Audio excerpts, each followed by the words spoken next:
Magandang araw kaibigan, tuloy po kayo sa Boss TV.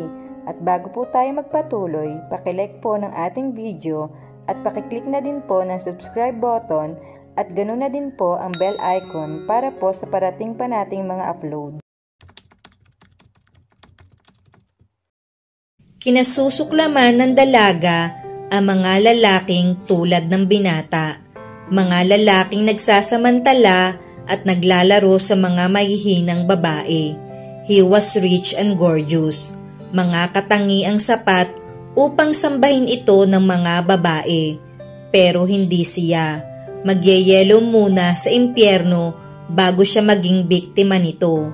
Atin pong uling tunghayan ang isa pang maikling istoryang pinamagatang Pangako Sa'yo. Tinanghali ka ng gising, iho, bati ni Mrs. Valencia na lumitaw mula sa lanay at sinundan siya sa pagpasok sa dining room. "Where's Kemi, ma?" he asked, as if life's depend on Kemi's whereabout. "Nasa lanay at nilalaro si Lindsay. Nakabihis na. Tapos na kaming mag-almusal, JR. Sandali lang at ipaghahain kita. Kapilang ang gusto ko, ma," aniya sa ina na agad tinungo ang kusina. Humila siya ng silya at umupo. Ano kaya ang iniisip ni Kemi ngayon? Did she have regrets? What did she think about last night? Last night was beautiful, for the lack of better words. At 26, she was a virgin. And yet, there had been a passion in her touch, a need as great as his own. Siya ang maestro and Kemi was a willing pupil. Bumilis ang pagpintig ang puso niya na tila ba tumakbo siya ng ilang kilometro. Tinalo pa niya ang binatilyo. Kapag ganito ng ganito ang damdamin niya, ay malamang na maaga niyang bibigyan ng atake sa puso ang sarili. Then he remembered he had not used protection.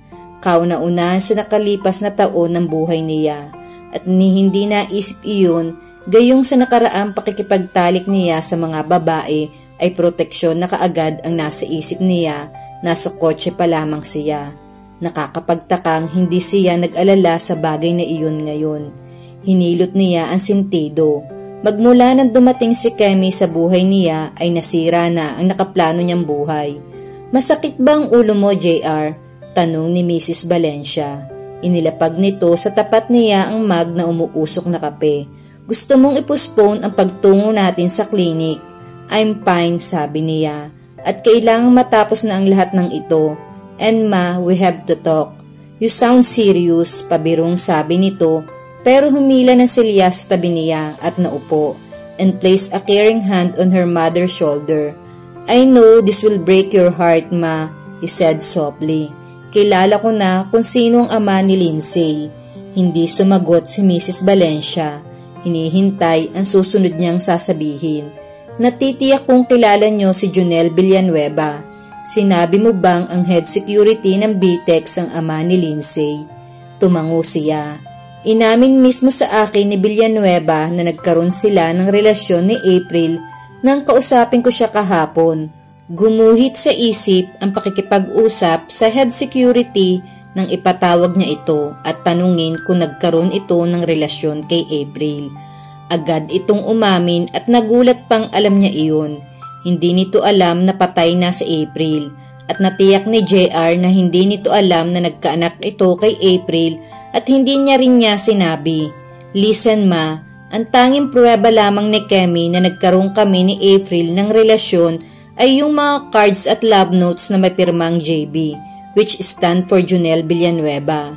At pinalagay na kaagad ni Kemi na ako ang JB nang nagtrabaho pa si April sa akin. Natatandaan kong dinatnang ko siyang minsang may kausap sa telepono. Hindi niya napunang dumating na ako dahil bukod sa maaga pa ay abala siya sa pakikipagpalitan ng matatamis na salita sa kausap at hindi sinasadyang napansin kong intercom ang gamit niya.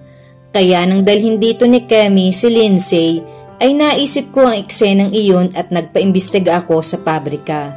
Napabuntong hininga si Mrs. Valencia. "So okay, nagkaroon si April ng relasyon sa head ng security. JR, but you slept with her too. You can't deny that. And believe me, iho, Lindsay is your daughter." Sandaling nagpalipas muna ng sandali si JR bago nagsalita. Hindi niya gustong mauwi sa pagtatalo nilang mag-ina ang usapang iyon. Humigip muna siya ng kape at nag-isip. Ayaw kitang masaktan, Mama, he said after a while. Kung napalapit na sa iyo si Lindsay, well, we can adopt her. Do that, nasisiyahang sabi nito at tumayo. Hindi ako papayag na mawala sa piling ko ang apo ko. Sumunod ka na lang sa kotse. Mama, paano mo natiyak na mahal mo si Papa at gusto mong magpakasal sa kanya? Ang akmang pagtalikod ni Mrs. Valencia ay naudlot. May gumuhit na pagtataka sa mga mata bago agad iyong nalinhan ng kislap. Tila sandanling dinala ito ng tanong niyang iyon sa mga masasayang araw nito sa piling ng asawa. Ano na nga ang tawag ninyong mga kabataan doon? Sparks, electricity, at tumawa ito.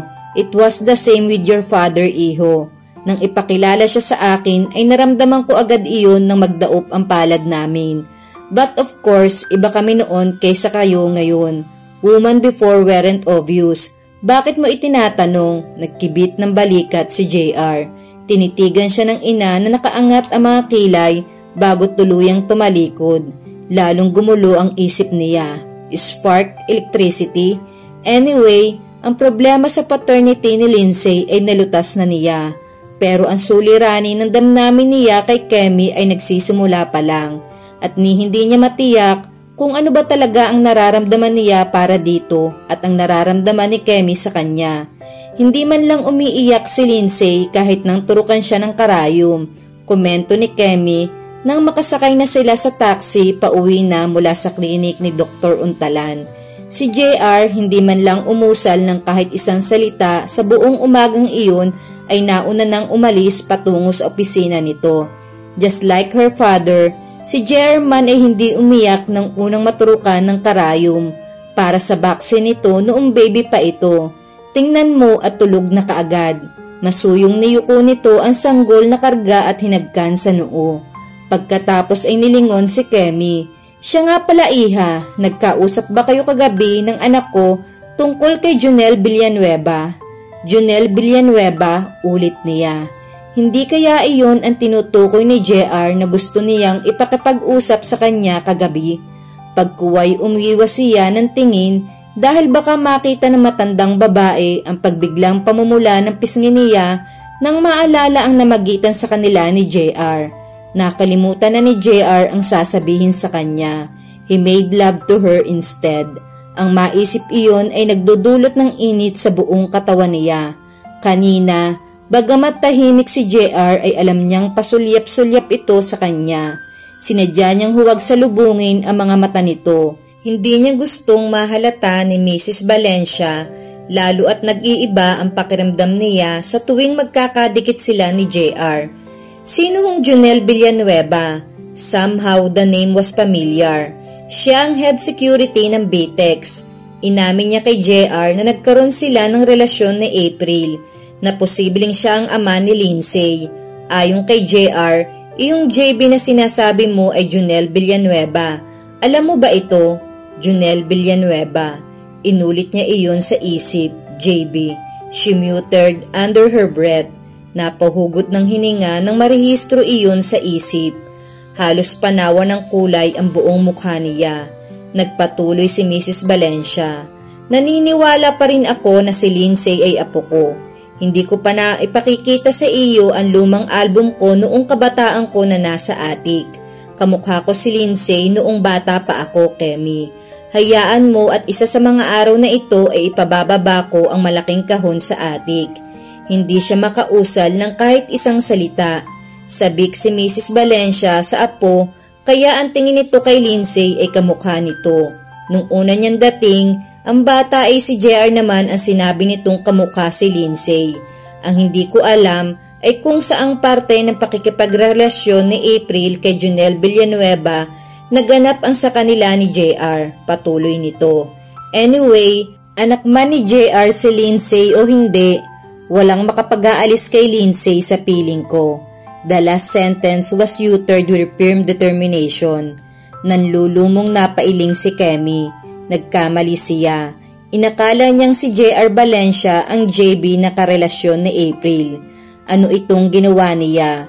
Anong gulo itong ipinasok niya sa buhay ni JR at ng ina nito. At tama si JR nang sabihin nito sa ina na sa huli ay masasaktan lamang ito. At siya, papaano niya babawiin ang masasamang bagay na inakusa niya kay JR.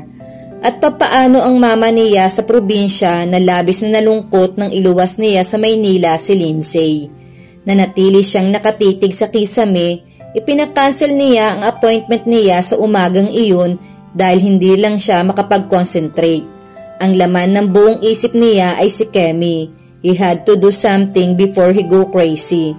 Kailangang ayusin niya ang mga bagay sa pagitan nilang dalawa ni Kemi. Kapag lumabas na ang katotohanan na hindi siya ang ama ni Lindsay, she will be gone for his life forever at hindi niya yun mapapayagan. Ngayon pa ba na natagpuan niya na ang babae na madalas sabihin sa kanya ng ina na makapagpapabago sa isip niya. Ngayon pang natagpuan na niya ang babae magpapaibig sa kanya. Magpapaibig. Umiibig ba siya rito? Napaungol siya. Ano ang alam niya roon? Paano niya matitiyak na umiibig siya kay Kemi? Well, for one, niligalig nito ang buong pagkatao at isip niya mula nang masilayan niya ito sa mismong opisinang iyon at nakatunghay sa stroller. At ang nangyari sa kanila kagabi kung saan nalimutan niyang gumamit ng proteksyon, hindi niya iyon basta mababaliwala. He had made love to her twice. In fact, doon sa silid nito siya natulog. Katunayan ay nagising na siya nang namamanaag na ang araw at nakikitang nakaunan sa balikat niya si Kemi. Hindi niya maipaliwanag ang nararamdaman. Hindi pa siya nasisikatan ng araw sa piling ng isang babae. Pero nakakapagtaka ang kasiyahan niyang nadama nang mamulatan niya ang mukha ni Kemi sa bisig niya. It was as if she belonged there in his arms. Kung pag-ibig mang matatawag iyon, well, gusto niya ang pakiramdam na iyon at titiyakin niyang hindi malalaman ni Kemi ang tungkol kay Jonel Villanueva. Pero paano o magiging resulta ng DNA test? Mayroon siyang 2 linggo para asikasuhin ang bagay na iyon. Maaari niyang bayaran ang doktor upang palitan ang negatibong resulta. Umangat ang likod niya mula sa high black chair ng isang warning knock ang narinig niya at ang pagpasok ni Beverly. Sir, may naghahanap sa inyo sa reception. Sino? Yung babaeng nagpunta rito noong nakarang araw na may dalang sanggol na sinasabing anak nyo, but minus the baby. Shall I call security? Nanlaki ang mga mata niya. His heart made a big lift. Agad siyang tumayo at lumabas ng opisina. Sa visitor sofa sa harap ng mesa ni Beverly nakaupo ito. Kemi, napatingala ito sa kanya. Hindi niya mabasa ang nakabakas sa buong mukha nito. May nangyari ba? Kailangan kitang makausap. Tinitigan niya ng ilang sandali ang pag-aalala sa mukha nito bago niya inabot ang kamay nito at inalalayan patayo. Halika sa opisina. Nilingon niya ang nagtatakang sekretarya habang lumalakad patungo sa silid niya. Hold all my calls, Beverly. Ayokong maabala kami. Pagkatapos niyang maisara ang pinto, sa likuran nila ay agad niyang hinila si Kemi, payakap at mariing hinagkan sa mga labi. Nang biglay iniiwas ni Kemi ang sarili sa kanya.